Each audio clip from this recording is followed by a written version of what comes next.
मित्रांनो, माझे मिस्टर मला एक प्रश्न विचारणार आहेत. एक डायलॉग 10 वेळा शिकवलेला, आता तो परफेक्ट बोलतायत की नाही ते बघूया. हा बोला, काय विचारायचंय मला?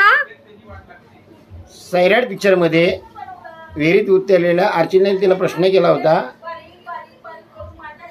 जे उत्तर बरोबर दिलं तर रुपाला 500 रुपये दिले जातील. सैराट पिक्चर मध्ये विहिरीचा जो सीन होता, त्या सीन मध्ये आर्चीने मारलेला फेमस डायलॉग त्यांना सांगायला सांगितलेला. आर्चीने मारला होता, तिचा फेमस डायलॉग होता, मराठीत सांगितलेलं कळत नाही, इंग्लिश मध्ये सांगू का? हा डायलॉग होता. कारण ते फाटलं होतं पाठीमागं. कोणाचं फाटलं होतं? कोणाचं फाटलं होतं? त्याचं नाव माहिती नाही. हा, ते हिरो. अच्छा ठीक आहे, कोणाचं पण फाटू दे, माझे 500 रुपये मला द्या पहिले आधी तुम्ही. ते फाटले तर पैसे कसे फाटतील तुमचे? महाराष्ट्र आहे बाबा, मग $1 आहे, कसंही फाटू शकतो. असं नाही बाबा, मला पैसे पाहिजे.